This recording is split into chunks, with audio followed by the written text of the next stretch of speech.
Hey everybody, welcome back to the Arma 3 lore, the East Wind campaign. It has been some time since the last episode because of reasons, but I like the support and the patience you guys have to stick to the channel. I'm glad to see you came back and I hope you enjoyed this episode. The last time we saw Kerry, he met with Colonel David Armstrong, the commander of the 111th Infantry Division. After Kerry got in the helicopter for a debrief with the colonel, they moved to Stratis later that night for some sleep. Kerry wakes up 12 hours later at the main airport of Stratis. Now under NATO control again, Kerry makes his way towards the command center to report in for briefing. The initial attack on the airport had failed due to having encountered heavier than expected resistance from entrenched AF and CSAT defenders. With the rest of the force holding steady at the town of Neokori, rest of the airport. A second offensive was being planned, but they needed more time to assemble troops for the assault. With every available man required to report in for duty, Kerry was also called in to assist for this reason. Armstrong, however, still held doubts about Kerry's reliability and did not allow him to deploy at the front, particularly in light of his mentioning of a Captain Scott Miller that didn't exist. Attached to Charlie 2-4, a rear guard squad, he was assigned with the responsibility of guarding a dilapidated slum at Katalaki on the outskirts of Neochori. While on duty, later that evening, Kerry suddenly spots the silhouettes of several boats approaching the shore. He reports in the sighting, but Charlie 2-4's CO orders him to disengage and to fall back to the squad's transport instead. As Kerry makes his way towards them, radio chatter erupts about signs of heavy CSAT activity all across the airport. All units, intel indicates enemy mobilization at the airport and capital. Presumed counteroffensive inbound. Report to your CO. Assume defensive positions and prepare for contact. Out. But when he reaches the MRAP, he returns to find his entire squad dead and the vehicle destroyed. Suddenly, loud explosions can be heard from a distance, with the Neochori Defense Force anti-aircraft batteries at Point Kilo, Omicron and Starfire all in flames.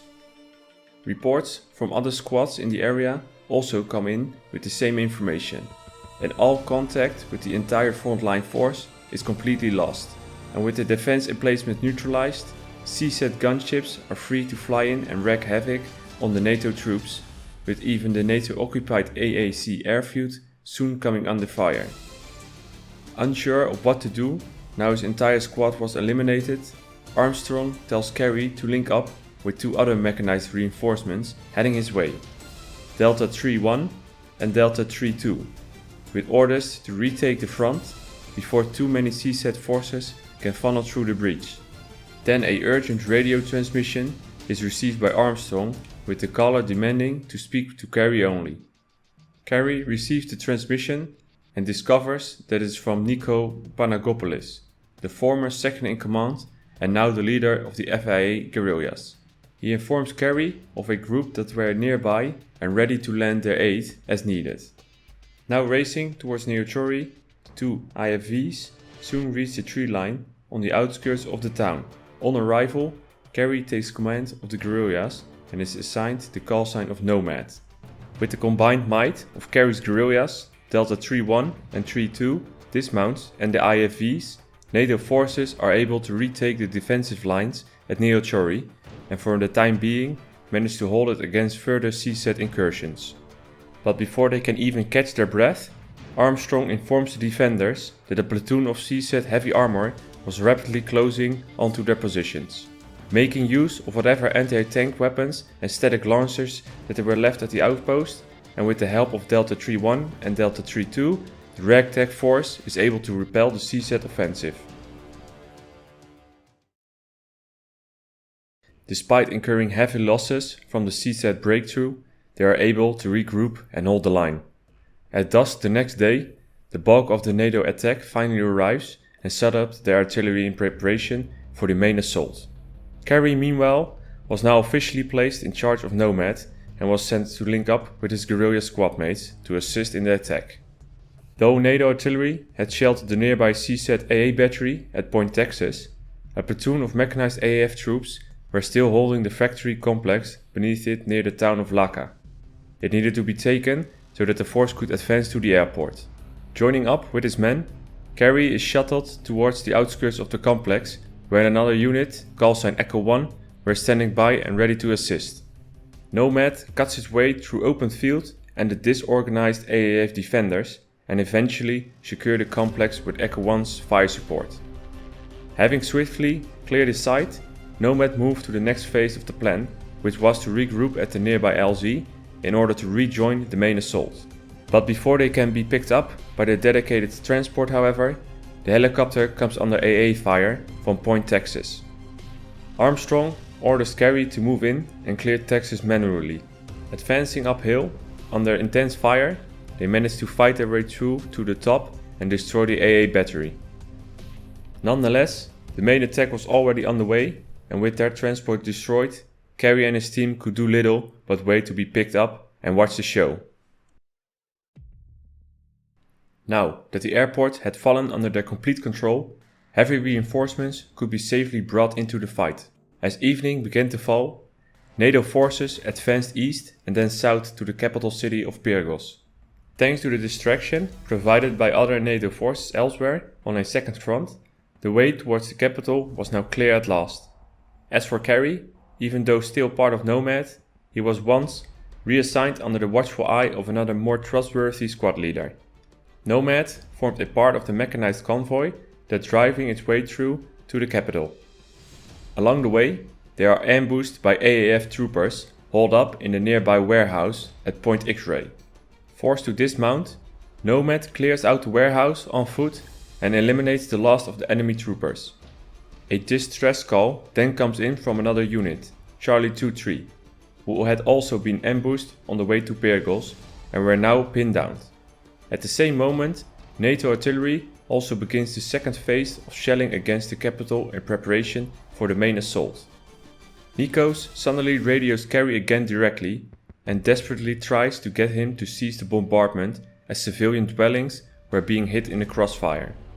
Kerry informs Nomad's squad leader, who then relays the message to Armstrong, putting an indefinite halt to the shelling for the time being. Time was running short for the pinned down troops near the capital, however, with the bombardment stopped and no other reinforcements in range available to relieve Charlie 2-3. It fell to Nomad to assist the beleaguered unit. Mounting up immediately, Kerry units leads the charge into Pyrgos. Upon reaching the site, the unit dismounts and proceeds on foot to the nearby cemetery to link with Charlie 2-3 commanding officer. He informs them of an AAF tank that had embedded itself into a dense cluster of civilian dwellings, and that the AAF were using it to support their blockade as a virtual untouched heavy gun to stop the advances. Nomad's squad leader suggests that Kerry split up with 3 other team members to flank around the blockade instead. Sneaking past the entrenched defenders, Kerry soon reads and visually identifies the immobilized tank. The squad leader suggests calling in artillery, but Kerry opts to destroy it with satchel charges rather than risk any further collateral damage.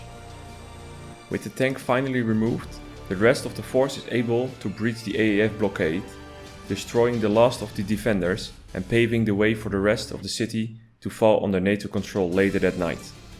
Again, another earthquake tremor strikes during the attack, but NATO command is unable to provide a plausible explanation for the continued shocks. By this time, Kerry's situation had also finally cleared up following the conclusion of the so-called Stratus incident, investigation being conducted by NATO Medcom. Absolved of any blame, Armstrong still cautions him against communicating with Captain Miller, and with getting involved with the Brits and their Black Ops bullshit. The loss of Pyrgos to NATO forces sowed havoc amongst the AAF and caused their remaining troops to be split in half, cut off from each other and overstretched. NATO pincers were simultaneously closing onto the AAF's remaining troops. Meanwhile, it was also noted that CSAT troops were attempting to avoid all contact with NATO forces, disengaging or simply retreating rather than return fire whenever they were encountered. but only one major obstacle stood in their way: the heavily fortified town of Kalachori. Kerry, once again in command of Nomad, was assigned with the responsibility of seizing both the solar farm and the town itself. Air support clears the remaining AA threats near the solar farm and paves the way for Nomad's helicopter to land. Though they still get under fire from the AAF defenders, cutting their way through the farm, Kerry calls in artillery strikes on the fortified city center as well. Nomad and other allied squads then begin to move on Kalachori under the covering fire of supporting IFVs. Just then, another tremor hits the island, with Kerry noting that they are getting stronger each time. Armstrong reports that the shocks were highly unusual, but still had no plausible explanation for their cause, advising all forces to continue their mission.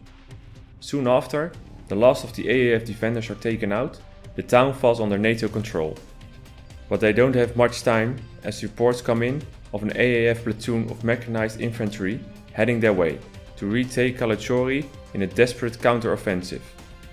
Though low on supplies at this point, Nomad and the other squads regroup and take up positions to the east of the town. Taking control of a Grey Hawk drone sent to assist them, and with the help of an allied attack helicopter, NATO forces are able to halt the attack and, for good measures, also destroy much of their heavy armored assets. Most importantly, now that Kalachori had finally been secured and the last push against the AAF sole hold over the island in the northeast could be achieved. Hours later, Nomad continues moving northeast and sets up temporary resupply point on the outskirts of Peros city center. Yet another seismic tremor hits the island, almost becoming an irregular occurrence at this point, much to the annoyance of the NATO forces. When the rest of the reinforcements arrive, Nomad and the other allied squads move out to link up with the main force. Suddenly, Kerry receives a broken radio transmission and recognizes the voice. Lieutenant James of CGRG begins to splatter out his coordinates, urging Kerry to make his way to this position. But with Armstrong's order still in effect, Kerry can do little but disregard James' broken message and heads off in direction of the main force and personally meets up with Armstrong himself. Armstrong, now assured of Kerry's reliability, offers him the opportunity to lead the attack, entrusting him with the task of marking targets for the artillery strikes and close air support. Kerry is assigned a few squad members to assist him, and together they head to a small outpost overlooking the town. Softening up the AAF's remaining units, Kerry signals the go-ahead to Armstrong, who then orders the charge into the town. They easily cut their way through the disorientated and understrength survivors before Armstrong gets another radio message, notifying him of Akantaro's intent to surrender. The remaining AAF troopers are rounded up by NATO forces and herded off to temporary internment. 6 weeks pass following the AAF's capitulation. NATO forces continue to maintain a heavy presence on the island, though peace has mostly been restored to the war-torn country. Kerry, now formally promoted to the rank of sergeant, is assigned with the responsibility of escorting a journalist from the AAN World News Network for an arranged interview with the former Minister of Defense, Nikos Panagopoulos. Hitching a ride on a military truck, Kerry soon arrives to the airport and meets with the reporter, who introduces himself as Mark Cole.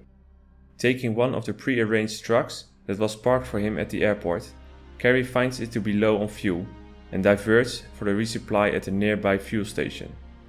After topping up, Kerry drives to the direction of Atera in time for the interview. Along the way, Cole begins to interrogate Kerry for answers, demanding a first-hand account from the sergeant to find out what exactly happened to Task Force Aegis. On the order to stay quiet for security reasons, Kerry refuses to answer directly, but reassures Cole that even NATO command was unsure of what exactly led to the AAF attacks on Stratus. They soon arrive at Atera, and Cole thanks Kerry for the lift, leaving him his phone number and urging Kerry to call him if he wanted to talk more about the Stratus incident. Just as he begins to walk back to the truck, Armstrong radios in Kerry to urgently return to the airport for unknown reasons. And that brings us to the end of the East Wind campaign and the main storyline of Arma 3. The alternate ending for the Wind campaign, Game Over, cannot be considered as canon in the timeline, as events directly contradict Apex Protocol and Remnants of War. I still have some ideas for the coming lore videos about Apex Protocol, CTRG, Viper and more. Let me know what you thought about this video and maybe you have some ideas for other lore videos. I'll see you next time. Bye!